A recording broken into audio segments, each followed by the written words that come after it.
New blog. और कैसे हैं आप सभी लोग, कमेंट बॉक्स में जरूर से बताइएगा।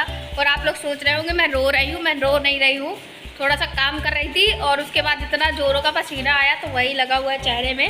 और जा रही हूँ मैं नहाने और मम्मी कर रही है यहाँ पर आटे की कचौड़ी बनाने की तैयारी। तो चलिए उसकी रेसिपी भी देख लेते हैं साथ ही साथ, और फिर फटाफट से नहा धो करके खाते हैं मस्त सी कचौड़ियाँ। यहाँ पर आटा है लिया है और इसे अच्छी तरीके से अलग से चाल लिया है। यहाँ पर लिए हैं कुछ मसाले, वो भी आप देख लीजिए। गाइस इन मसालों में देख लीजिए क्या क्या सामग्री है। इन मसालों में है थोड़ी सी सौंफ, नमक नहीं है अभी, गरम मसाला है, धनिया है, हल्दी है और साथ में है थोड़ा सा आमचूर पाउडर और मम्मी ने डाल दिया अभी नमक। ये कुछ मसाले लिए हैं और ये लिया है आटा, आटे में डाल दिया मम्मी ने नमक। और अब इसके बाद इसमें लगा देंगे थोड़ा सा मोवन और अजवाइन। तो इस डिब्बी में हमारे में अजवाइन रखी रहती है और वो भी बहुत लुकी छुपी सी। अजवाइन खुलते ही अजवाइन की आ जाती है महक। तो इस अजवाइन को मम्मी इस आटे में अच्छी तरीके से इस तरीके से हाथ से करके डाल देंगी। ये देखिए अजवाइन ही है गाइस, और इसमें है नमक। इसके बाद इसका थोड़ा सा मोवन भी डाल देंगी मम्मी।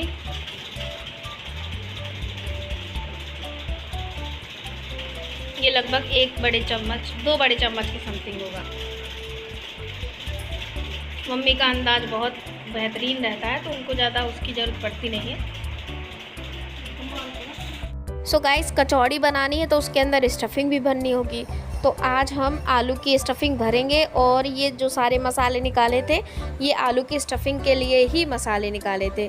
तो आइए चलिए देखते हैं कि इसका आटा कैसे तैयार करना है। आपको बिल्कुल सिंपल जैसे आप पूड़ी के लिए आटा मारते हैं ना वैसा ही आटा मार लीजिए, गीला मत करिएगा आटा, ठीक है। बिल्कुल पूड़ी जैसा आटा मार करके 10 मिनट के लिए उसे सेट होने के लिए रख देना है। फिर उसके बाद आप कचौड़ी बनाइए। सच में गाइस मैदे से ज़्यादा अच्छी कचौड़ी भी बनेगी और हेल्दी भी बहुत ज़्यादा रहेगी। मतलब मैदा क्या है, नुकसान करता है काफ़ी लोगों को लेकिन आटा नहीं करता, तो बहुत ही हेल्दी रहेंगी। आप स्टोर करके भी रख सकते हैं और आप इसे ऐसे भी खा सकते हैं। पूड़ी की तरीके कचौड़ी मतलब आटे की कचौड़ी का तो जवाब ही नहीं है। तो यहाँ पर मम्मी ने देखी पूड़ी की तरह आटा मार करके तैयार कर लिया है और मम्मी अब इसे 10 मिनट के लिए छोड़ देगी और जब तक तैयार कर लेंगी जो इसमें भरनी है वो स्टफिंग। तो चलिए देखते हैं। यहाँ पर मम्मी ने ये आलू छील लिए हैं और 2 आलू एक्स्ट्रा थे तो वो रख दिए, सब्जी बनाने के काम आ जाएंगे रात में या कल। मतलब इससे ज़्यादा दिन तक तो यूज़ नहीं करेंगे, फ्रिज में चाहे रखा रहे उसके बावजूद भी कितना भी। तो चलिए स्टफिंग बनाते हैं गाइस। तो यहाँ पर मम्मी ने कढ़ाई में चढ़ा लिया है सरसों का तेल और अब उसमें डाल दी है मम्मी ने ये सबसे पहले सौंफ। ये बड़ी वाली सौंफ है, छोटी वाली सौंफ नहीं है, जो अचार में डाली जाती है वो वाली सौंफ है। उसको डाल दिया तड़के के लिए और ये जो सारे मसाले थे मम्मी ने वो डाल दिए हैं। और आमचूर पाउडर डालने से बहुत ही बेहतरीन सा टेस्ट आ रहा है और बहुत ही अच्छा स्वाद भी बन गया था स्टफिंग का। मतलब आजकल आलू बहुत ज़्यादा खट्टा मतलब मीठा आता है ना, जो अजीब सा रहता है। तो आमचूर पाउडर मिलने से ना जो उसकी मिठास थी वो काफ़ी ज़्यादा कम हो गई थी और खट्टा मीठा फ्लेवर हो गया था। बहुत ही बेहतरीन स्टफिंग बन के तैयार हो गई थी।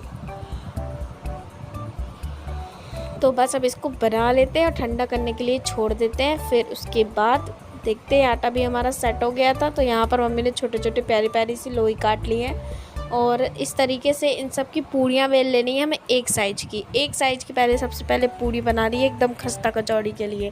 तो यहाँ पर मैंने मम्मी को हुर्सा दे दिया था और पूड़ी आप ऐसी बेल लीजिए, लेकिन जितनी भी आप पूड़ी बेलिए सब एक साइज़ की रहनी चाहिए, कोई बड़ी ना छोटी ना रहे। जब सबको एक के ऊपर एक रखें तो वो सब एक के ऊपर एक आराम से रख जाए, तो हमें इस बात का ख्याल रखना है। तो बस अच्छी तरीके से सारी की सारी पूड़ियाँ जो है मम्मी को यहाँ पर बेल लेनी है। तो मम्मी ने बेल ली है और अजवाइन का जो फ्लेवर है ना वो भी बहुत अच्छा आता है इसमें। और इसके बाद मैं बना रही थी एक घोल आटे और रिफ़ाइंड का, तो वो मैं आपको दिखा रही हूँ। तो मैंने एक कटोरी में रिफ़ाइंड डाल लिया, आप चाहे तो घी डाल सकते हैं या सरसों का तेल डाल सकते हैं, कोई भी चिकनाई वाली चीज़ डाल सकते हैं, मतलब तेल ऑयली चीज़ डाल सकते हैं। और उसमें मिला लिया मैंने 2 चम्मच के लगभग आटा और इससे बनाऊंगी एक बेहतरीन सा घोल, जैसे कि हम गुजिया में लगाते हैं ना मैदा और पानी का घोल, इस तरीके से मैंने इसको बनाया है। और पूड़ियों में परतबाई मतलब एक पूड़ी के ऊपर आप इस तरीके से इसको लगा दें और अगर ज़्यादा गीला हो तो ऊपर से आप थोड़ा सा आटा डाल दें, फिर उसके ऊपर दूसरी पूड़ी डाल दें, फिर उसके ऊपर फिर से ये घोल लगा दें और उसके ऊपर से ये थोड़ा सा आटा डाल दें। आप चाहें तो 4-5 पूड़ी से भी बना सकते हैं, आप चाहें तो 3-3 पूड़ियों से भी बना सकते हैं। तो हमने यहाँ पर केवल 3-3 पूड़ियों का ही इस्तेमाल किया है, क्योंकि फिर काफ़ी ज़्यादा बड़ी लोई हो जाती तो ज़्यादा दिक्कत देती। तो 3-3 पूड़ियों के ऊपर थोड़ा-थोड़ा सा गोल लगा के और ये आटा डाल लिया है बढ़िया सा। तो ये देखिए गाइस, अब बस इसको गोल गोल राउंड कर देना है, जैसे कि हम लोग अधिकतर करते हैं। नहीं है तो खेल खेल में तो कर ही देते थे आटे को लेकर के लंबा लंबा।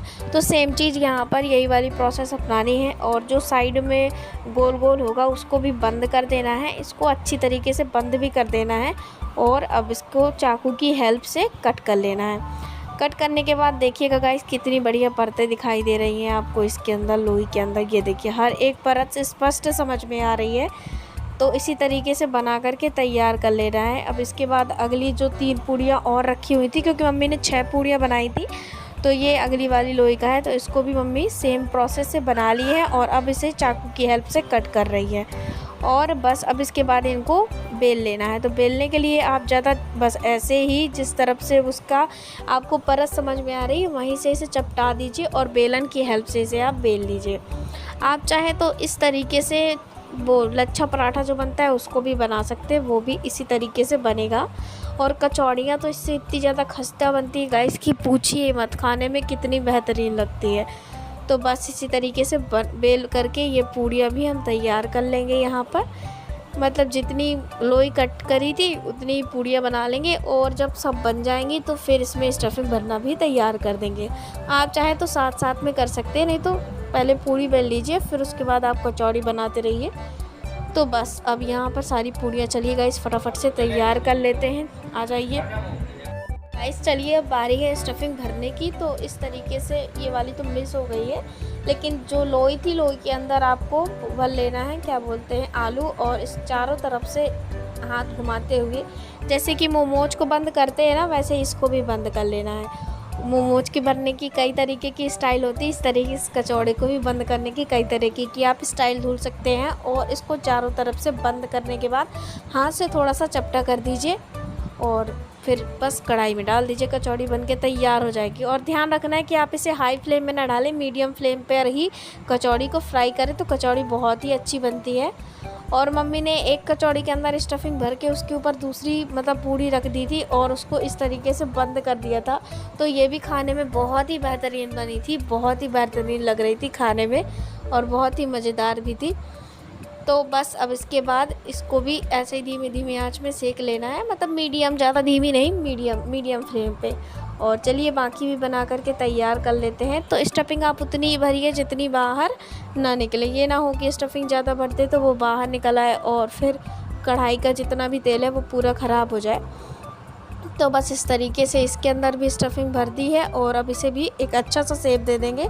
और साथ में यहाँ पे देख लेंगे कचौड़ी का हाल कैसा है। तो कचौड़ी का हाल बहुत ही बढ़िया है, और जो भी कचौड़ी हो सब अच्छी तरीके से फूल रही है और बन करके भी तैयार हो रही है। तो इसी तरीके से अब बाकी जितनी भी कचौड़ी है उन्हें भी बना करके कर लेते हैं तैयार।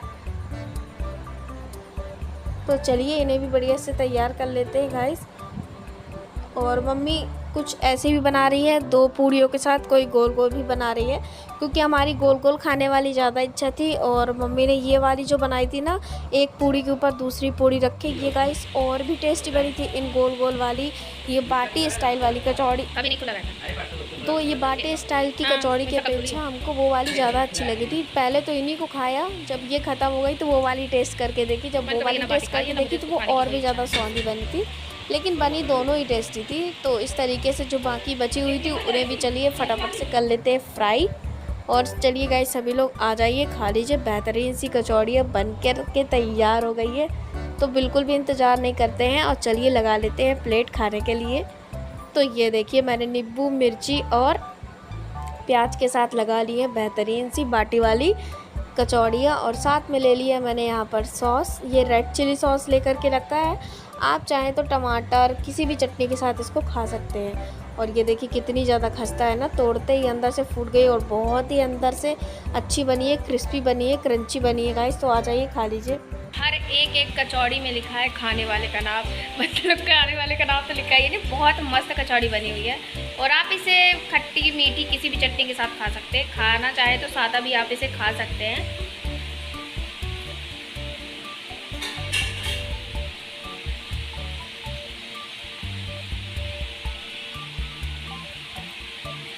लाजवाब कचौड़ियाँ हैं, एकदम आटे से बनी है, शुद्ध भी है, बहुत अच्छी भी है, तो सब कोई उसे खा भी सकता है। इस कल रात को बच गई थी काफ़ी ज़्यादा रोटियां, तो उन्हीं रोटियों को मम्मी आज सैंडविच जैसा बना रही है।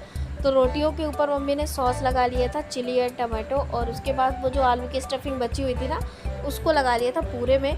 और जो मैंने प्याज कट करी थी तो थोड़ी सी इस प्लेट में भी रख दी थी, तो उसको भी मम्मी इसके ऊपर डाल देंगी अच्छी तरीके से। तो ये पूरी प्याज मम्मी ने इसमें डाल दी है, और अब बारी है उस दूसरी वाली रोटी में भी सॉस लगा लेंगी, क्योंकि ये काफ़ी दिन की रोटियां थी, काफ़ी दिन की बोले कल की रोटियां थी, फिर कोई खाता नहीं, तो इस तरीके से बन जाती है तो खप भी जाती है और बर्बाद भी नहीं होती। तो जो ऊपर इसके ऊपर रोटी ढकेंगे उसके ऊपर भी मम्मी ने सॉस लगा दिया था, और अब इसे रख देंगी तवे में सिकने के लिए। इसी तरीके से दूसरी भी चलिए फटाफट से तैयार कर लेते हैं। सॉस, आलू की स्टफिंग, मतलब ये था स्टफिंग भी ख़त्म हो जाए और दूसरी बात ये रोटियों का भी कुछ चीज़ बन जाए, तो यही मम्मी का वो था कारण सबसे बड़ा बनाने का, तभी मम्मी ने इनका यूज़ किया था। तो पूरी प्याज वगैरह, स्टफिंग, सॉस वगैरह सब कुछ मम्मी ने इसमें डाल दिया है, और साथ ही साथ उसको भी देख लेंगे कि ये वाली भी रोटी बन करके तैयार हो गई है। तो ये देखिए नीचे से कितनी बेहतरीन सिक गई है, करारी हो गई है। तो बस अब इसको दूसरी तरफ से भी ऐसे ही सेक लेंगे, एकदम क्रंची क्रंची सा। और चलिए गाइस, ये भी खा करके देखते हैं कैसे बनी हुई है। बहुत अच्छी बनती है, अगर ऐसी स्टफिंग हो तो इसके स्वाद में चार चांद लग जाती है। तो नीचे से भी ये बढ़िया से सिकाई है, और ये देखिए, चलिए इसको प्लेट में निकाल लेते हैं और खा लेते हैं। ज़रा ज़्यादा इंतज़ार नहीं करते हैं, कहीं ऐसा ना हो कि ये उसी में चिपक करके रह जाए। तो इसको इस प्लेट में निकाल लेते हैं, और इसी तरीके से दूसरी भी बना करके तैयार कर लेते हैं। तो चलिए गाइस, आ जाइए, फटाफट से खा लेते हैं वाली रोटी। तो रोटी के बाद चालू हो गया था शाम का सफ़र, और हम लोग खा रहे थे आज शाम को ये चाट, और मतलब सीधे शाम का वीडियो बना है ये। तो ये पापा बाज़ार से लाए थे, तो चलिए आप लोग भी सबसे पहले टेस्ट कर लीजिए चाट का। तो ये देखिए बहुत ही बेहतरीन चाट बनी हुई है, और यहाँ पर खाने के बाद हमने स्माइली वाला फेस दिया। तो चलिए आज के ब्लॉग को भी करते हैं, मिलते हैं कल। वीडियो अच्छा लगा तो प्लीज़ लाइक एंड सब्सक्राइब कर लीजिएगा guys. Bye bye guys, bye bye bye bye bye bye.